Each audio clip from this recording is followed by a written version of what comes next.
प्रिय विद्यार्थियों, famous Hindi channel में आप सभी का स्वागत है। आज हम कक्षा 9 के पद्य खंड के अंतर्गत पहले पाठ को लेकर उपस्थित हैं, जिसका शीर्षक है साखी। यह साखी कबीरदास द्वारा रचित है। तो आइए इसका हिंदी व्याख्या देखते हैं।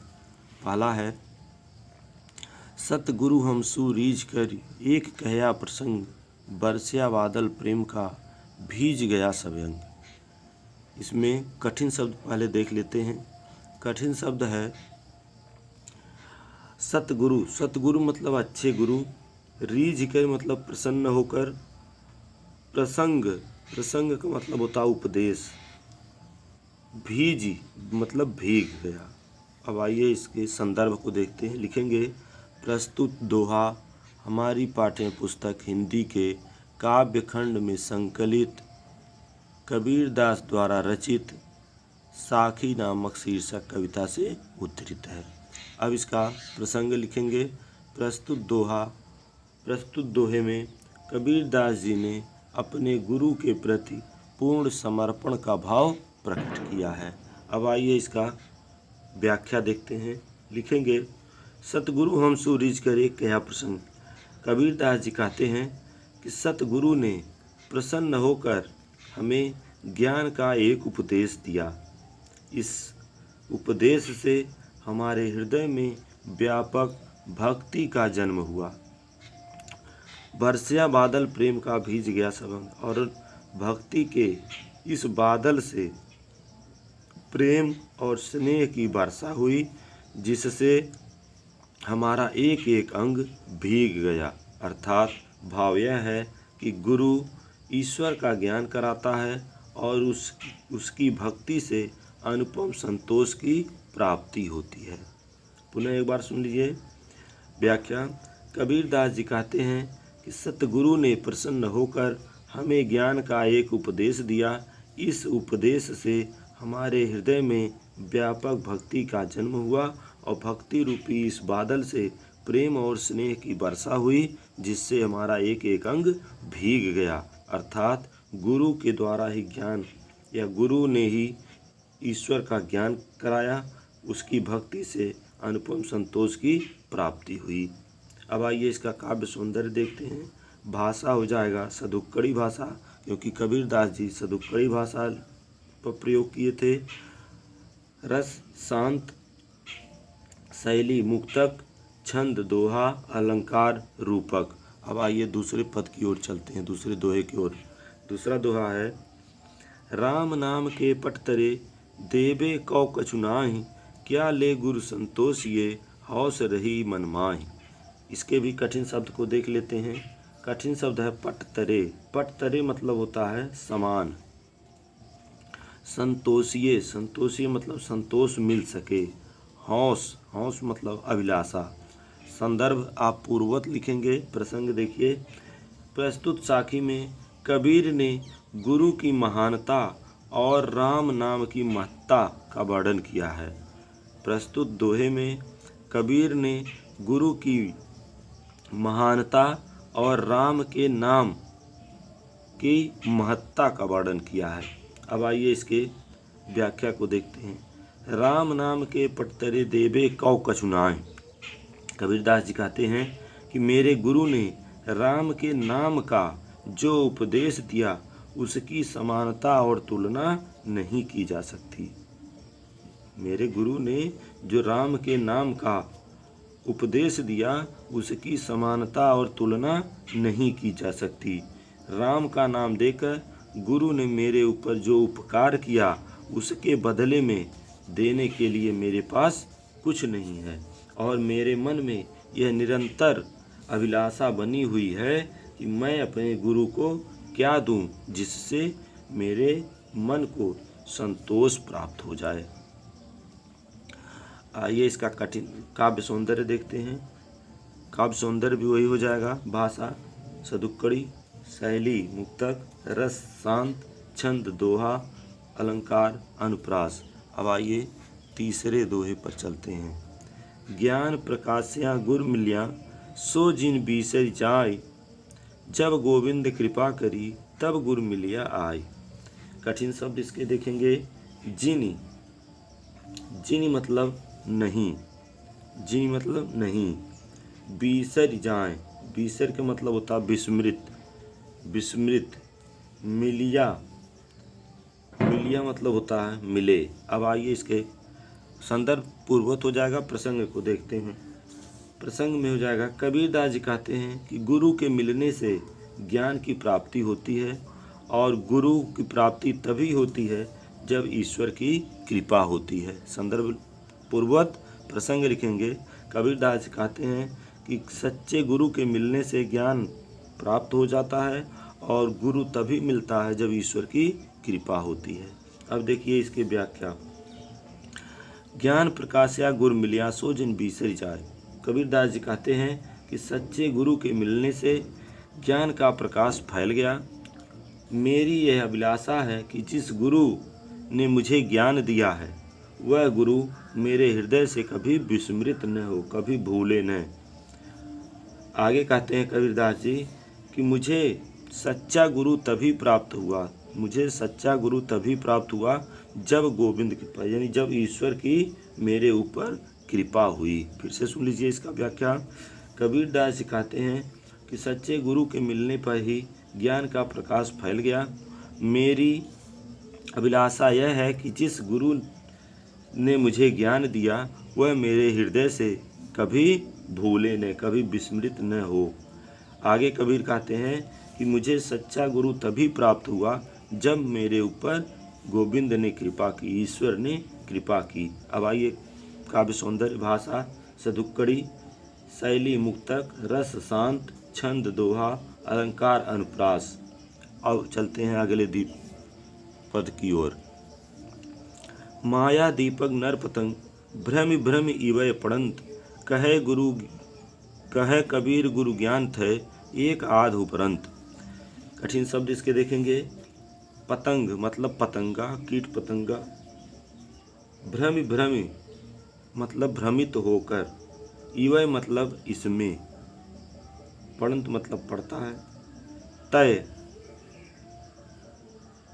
तय मतलब से, उबरंत मतलब मुक्त हो जाते हैं या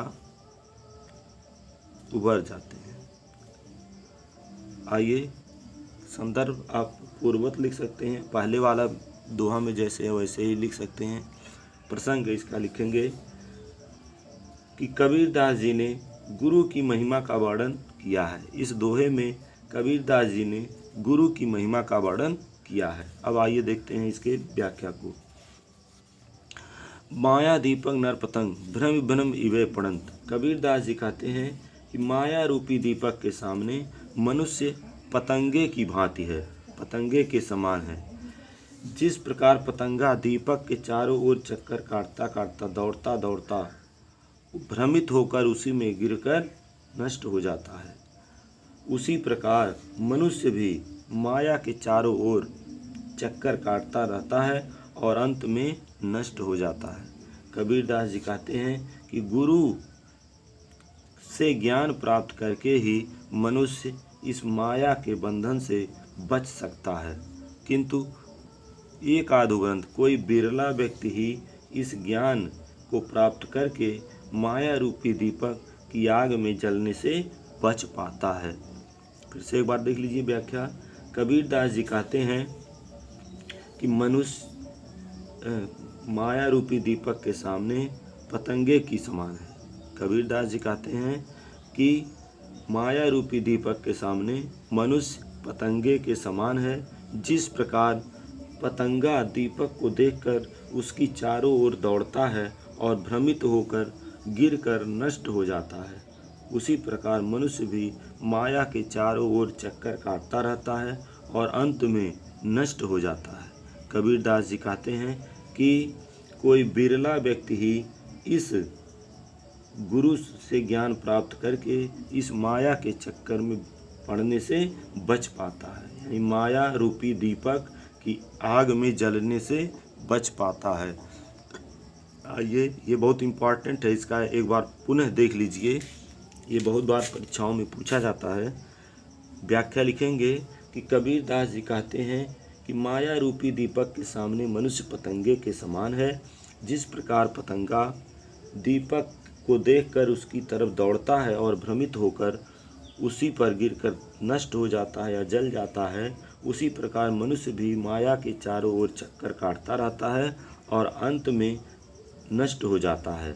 कबीर दास जी कहते हैं कि गुरु से ज्ञान प्राप्त करके ही माया रूपी इस बंधन से मनुष्य बच सकता है, किंतु कोई बिरला व्यक्ति ही ऐसा होगा जो गुरु से ज्ञान प्राप्त करके इस माया रूपी दीपक के आग में जलने से बच पाता है। काव्य सौंदर्य, भाषा सदुक्कड़ी, शैली मुक्तक, रस शांत, छंद दोहा, अलंकार अनुप्रास। अब आइए 5वें दोहे पर चलते हैं। जब मैं था तब गुरु नहीं, अब गुरु हैं हम नाय। प्रेम गली अति साकरी, तामे दोन समाये। कठिन शब्द देखेंगे। कठिन शब्द होगा मैं का मतलब होता अहंकार, गुरु मतलब आचार्य, प्रेम गली मतलब प्रेम की गली, प्रेम रूपी गली, साकरी मतलब संकुचित या कम चौड़ी, तामे मतलब इसमें, समाहि मतलब समाहित होना। संदर्भ पूर्ववत हो जाएगा। प्रसंग लिखेंगे कि प्रस्तुत साखी में कबीर दास जी ने गुरु तथा भगवान की एकता का प्रतिपादन करते हुए समस्त प्राणियों को अहंकार से मुक्त रहने का उपदेश दिया है। या वैसे भी आप लिख सकते हैं कि प्रस्तुत दोहे में कबीर दास जी ने सभी प्राणियों को अहंकार मुक्त रहने का उपदेश दिया है। अब आइए इसका व्याख्या देखते हैं। कबीर दास जी कहते हैं, जब मैं था तब गुरु नहीं, अब गुरु हैं हम नहीं। जब मैं था यानी जब मेरे अंदर अहंकार व्याप्त था, तब मैं ईश्वर रूपी गुरु से स्वयं को अलग मानता था। जब मेरे अंदर अहंकार व्याप्त था, तब मैं ईश्वर रूपी गुरु को अपने से अलग मानता था। लेकिन अब गुरु हैं हम ना है। लेकिन ज्ञान होने पर मुझे सब ओर ईश्वरीय सत्ता ही दिखाई देने लगी और प्रेम गली अति साकरी, प्रेम की गली बहुत ही संकुचित है। इसमें दोनों एक साथ, तामे दोनों समा, दोनों एक साथ नहीं समा सकते, नहीं रह सकते। यानी कबीर का मतलब यह है, आशय यह है कि ईश्वर के दर्शन पाने के लिए हमें अपने अंदर के अहंकार को नष्ट करना होगा। फिर से देख लीजिए, कबीर दास जी कहते हैं कि जब मेरे अंदर अहंकार व्याप्त था, तब ईश्वर रूपी गुरु से अपने आप को अलग मानता था या अलग मान पाया। लेकिन जब ज्ञान हो गया तो मुझे सब और ईश्वरीय सत्ता ही दिखाई देने लगी और प्रेम की गली बहुत ही संकुचित है, इसमें दोनों एक साथ नहीं रह सकते। अतः कबीर दास जी कहते हैं कि ईश्वर के दर्शन पाने के लिए हमें अपने अंदर के अहंकार को नष्ट करना होगा। आइए काव्य सौंदर्य देखते हैं। भाषा सदुक्कड़ी, शैली मुक्तक, रस शांत, छंद दोहा, अलंकार हो जाएगा रूपक और अनुप्रास। आइए 6वां दोहा देखते हैं। 6वां है, भगत भजन हरि नाव है, दूजा दुख अपार, मनसा वाचा कर्म न, कबीर सुमिरन सार। कठिन शब्द देखेंगे इसका। भगत मतलब भक्ति, नाव मतलब नाव, दूजा मतलब दूसरा, वाचा मतलब वाणी से, कर्मना मतलब कर्म से, सार मतलब मूल तत्व। मूल तत्व मतलब राम का नाम। अब संदर्भ पूर्ववत हो जाएगा। प्रसंग देखते हैं। प्रस्तुत साखी में कबीर ने संसार सागर को पार करने के लिए केवल ईश्वर का स्मरण करने पर बल दिया। यानी संसार रूपी सागर को पार करने के लिए केवल ईश्वर का स्मरण करने पर बल दिया है। अब आइए देखते हैं इसका व्याख्या। भगत भजन हरि नाव है, दूजा दुख अपार। कबीर दास जी कहते हैं कि भगवान के नाम स्मरण को ही वास्तविक में भक्ति और भजन कहा जा सकता है। यानी ईश्वर के नाम का स्मरण ही वास्तव में भक्ति और भजन कहा जा सकता है। ईश्वरीय भक्ति और ईश्वर का नाम ही महत्वपूर्ण है। इसके अतिरिक्त इस संसार में केवल सभी जो चीज़ें हैं शेष, वह सब दुख के कारण हैं। अर्थात भक्ति के नाम पर किए जाने वाले अनेक प्रकार के आडंबर अंत में व्यक्ति के लिए दुखद ही सिद्ध होते हैं। कबीरदास जी इसीलिए कहते हैं कि मनुष्य को अपने मन, वचन और कर्म से संसार के मूल तत्व यानी ईश्वरीय सत्ता का ही स्मरण करना चाहिए। पुनः एक बार देख लीजिए, कबीरदास जी कहते हैं कि भगवान के नाम स्मरण को ही वास्तव में भक्ति और भजन कहा जा सकता है। ईश्वरीय भक्ति और ईश्वर का नाम ही महत्वपूर्ण है। इसके अतिरिक्त इस संसार में शेष सभी केवल दुख के कारण हैं। अर्थात भक्ति के नाम पर किए जाने वाले सभी प्रकार के आडंबर अंत में व्यक्ति को दुख ही प्रदान करते हैं। इसलिए कबीरदास जी कहते हैं कि मनुष्य को मन, वचन और कर्म से इस संसार के मूल तत्व यानी ईश्वरीय सत्ता का ही स्मरण करना चाहिए, वही मूल तत्व है। काव्य सौंदर्य देखिए, भाषा सधुक्कड़ी, शैली मुक्तक, रस शांत, छंद दोहा और अलंकार अनुप्रास।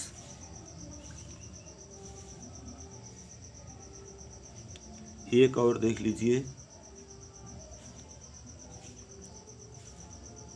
कबीर चित्त चमंकिया चहु दिसि लागी लाई, हरि सुमिरन हाथों घड़ा बेगे लेव बुझाए। इसका कठिन शब्द देखेंगे। चित्त मतलब हृदय, चमंकिया मतलब प्रकाशित हुआ, लाई मतलब आग, सुमिरन मतलब स्मरण, बेगे मतलब शीघ्र। संदर्भ पूर्वक पूरे पाठ के लिए संदर्भ वही एक हो जाएगा। प्रसंग लिखेंगे।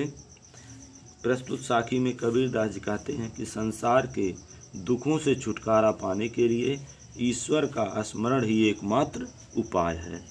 सांसारिक दुखों से छुटकारा पाने के लिए ईश्वर का स्मरण ही एकमात्र साधन है या उपाय है। आइए व्याख्या देखते हैं। कबीर चित्त चमंकियाँ चहु दिस लागी लाए।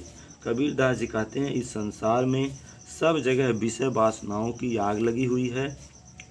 मेरा मन भी उसी आग में जल रहा है।